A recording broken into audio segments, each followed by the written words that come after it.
right now, I want you to all take a moment and imagine that you're sitting inside this plane. Now, next to you are over 200 people, and you're about to spend the next 10 hours of your life packed inside this metal tube to fly halfway across the world. Now, what would happen if someone were to actually sneeze? Well, hopefully not much, but it turns out that there's actually a variety of diseases that could be transmitted within just that one sneeze, including influenza, SARS, and the list goes on and on. And with more than 3 billion passengers traveling in aircraft every year, this can be a serious issue. Let's take a look at some case studies. So there's this person with H1N1 who managed to get on a flight and actually over the course of that flight infect 17 other passengers. And it's not just for H1N1. When we take a look at SARS, we find that there was this one case study that was done in which a passenger flying on a 3-hour flight managed to infect 22 other passengers with the disease. And the biggest issue out of all of this is that actually it's very difficult to figure out whether a passenger has the disease in the first place to prevent them from getting on the plane, because there is this period of latency in which essentially a passenger can have the disease but not exhibit any symptoms.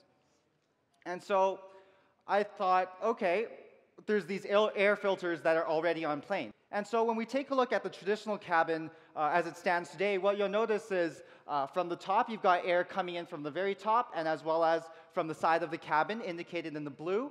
And you're also able to see the air going out through the bottom of the cabin, indicated by the green arrow. And what's currently happening is that we get this huge mixing pattern that happens inside the airplane. And so when someone breathes out something, that air actually gets passed around in cycles multiple times before it actually has a chance to be to go out into the air filters for filtration. And so, okay, I thought this was a pretty big problem, and how could we take a look at this sort of issue? And well, first thing that came to mind is, hey, I don't have enough money to go out and rent a plane and do all that sort of testing. But it turns out that there's a better alternative. I could build a computer instead.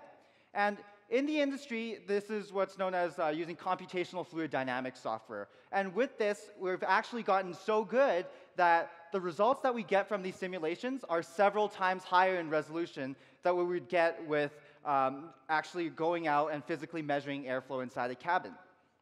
And so, all right, basically how this works is you start out with some 2D geometry, so like some drawings from Boeing, and then you move through and create these 3D drawings based on these 2D reference drawings. And with that 3D geometry, that virtual representation of the cabin, the passengers sitting inside of it, we're able to take that and then put it through what's known as meshing, in which we discretize and split the entire cabin into these tiny pieces that the computer can understand.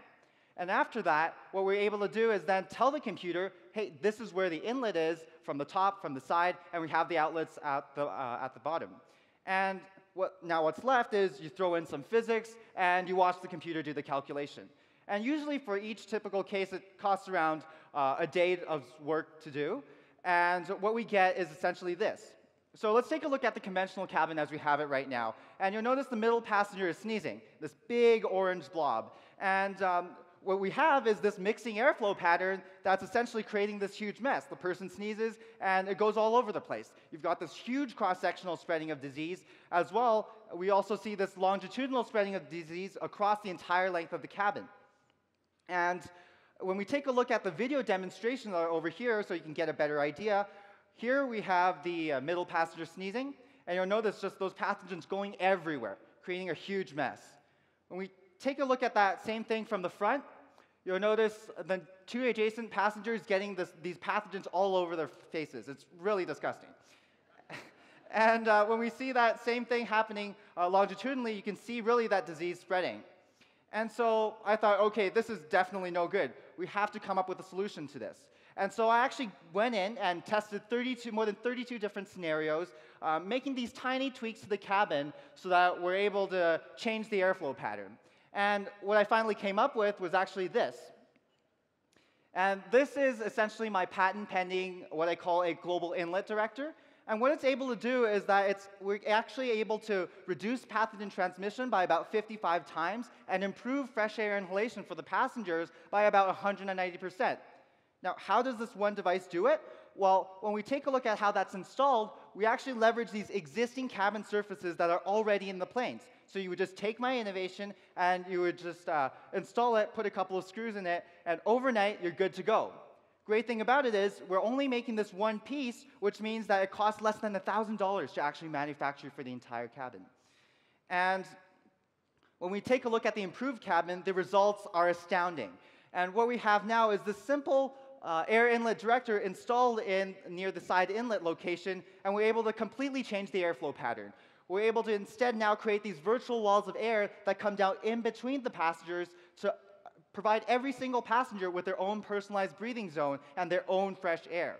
And we can see that the middle passenger sneezes again, but this time we're able to directly push that air out for elimination while still maintaining the passenger's thermal comfort. And when we take a look at that from the side,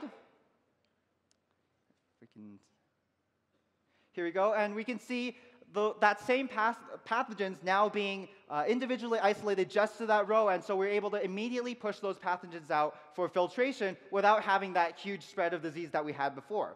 And for you to better visualize this, again, we have a video demonstration, and you'll notice the same thing, middle passenger sneezes, but this time we're able to isolate those pathogens such that they get eliminated right away without affecting the neighboring passengers. And you can see with this, the two passengers sitting next to the central passenger are virtually breathing no pathogens at all. And we can see that same result from the side. It just immediately eliminated those viruses and bacteria that's being spread. And so this also actually happens to have wonderful implications for air freshness. And in a moment, I'm going to run these two videos side by side, and what you're able to see is actually, what I want you to look for is these red and yellow areas. And those areas are where we get the most fresh air coming directly from the inside, from the air circulation system. And so when we take a look at over here, you'll notice with the improved cabin situation, we're able to do a much better job of pushing that fresh air directly into passengers' breathing zones instead of having them breathe what someone else already breathed out. And we can see that from multiple angles over here. And again, we're able to see those kinds of improvements happen all across the entire cabin. So it doesn't matter if you're a window seat passenger who sneezes or if you're an aisle seat passenger who sneezes. Every single time, this innovation is going to be able to take care of that and provide everyone with a fresher breathing experience. And so that's all great because it's in the computer and stuff, but how do we know that it applies to real life? Well, in addition to doing these statistical analyses and these numerical analyses with any publishable CFD work, what I wanted to do was also take this into the real world. So I constructed a prototype of the cabin, basically a working prototype, using 3D printing.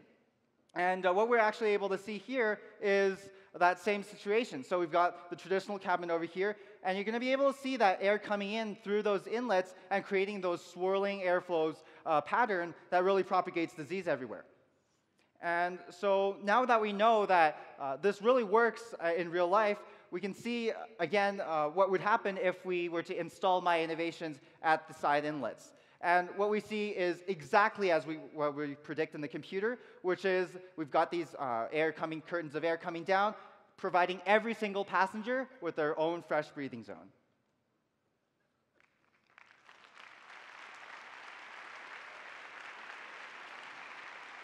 And again, over here, what we see is that same still image really outlining how effective this innovation is. And really, when we think about the status quo and the situation as it stands right now, there are huge costs. With the SARS outbreak at the very height of it, they cost the world $40 billion. And there's agencies like the World Bank that have estimated that a future flu pandemic can cost the world in excess of $3 trillion with numerous lives lost.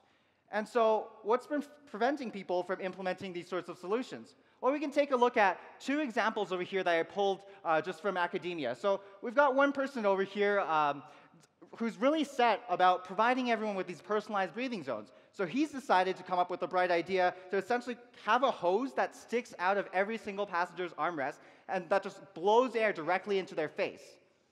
And obviously, that's not very practical, and it's quite ugly as well. And furthermore, you'd have to redo the entire cabin, redo all the seats to be able to implement something like that. And so when we take a look at this idea proposed by a slightly brighter guy, what we see is this person saying, hey, we could use human body heat to help push, maybe to help push that contaminated breathing air up for elimination.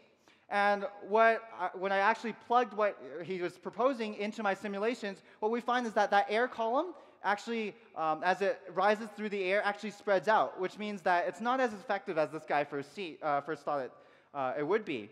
And from a more practical standpoint, what we see is that essentially if we have this, you've got the smell of feet blowing everywhere. And really, God forbid if someone were to actually be able to pass gas inside that cabin. And so with a direct comparison between all those different solutions, what we see is traditionally, we had a very high cost of implementing something. We've got to rip the entire cabin apart, spend millions of dollars, tens of thousands of man-hours, and really take the airplane out of service for 1 to 2 months to try to change something.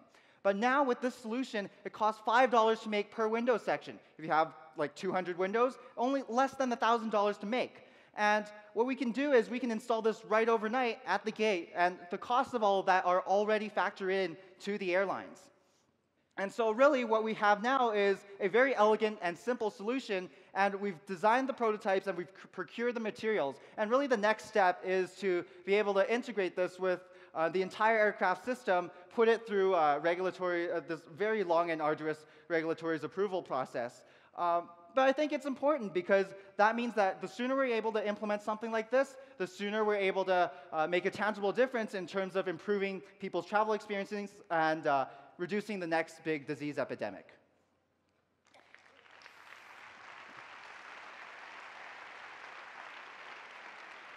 So at the end, I really want to tie this all back into the theme of this conference. What's the point? Well, the point here today is not to scare all of you. Yes, aircraft cabin airflow is a very important issue. But the great news is we've got these solutions coming along that might be able to make everything right again. And fundamentally, anything just starts with an idea. You know, for me, it started with hearing about the news of the Ebola outbreak back in December. And from that, you know, it's just being able to put this into action and to be able to take action. And when we do, you don't have to have a PhD to be able to tackle real issues like this. You don't even have to have a university degree. And what we saw with my innovation is that, you know, when I first started, I didn't even know what CFD was. But that's okay because we can learn about all these different theories and the entire process as we move along and doing research. And so I think that as human beings, we have been gifted with the fantastic ability to be able to create and to be able to facilitate change. And when we truly get together and when all of us here in this room and beyond commits to taking action, we can really improve the world for the better. Thank you very much.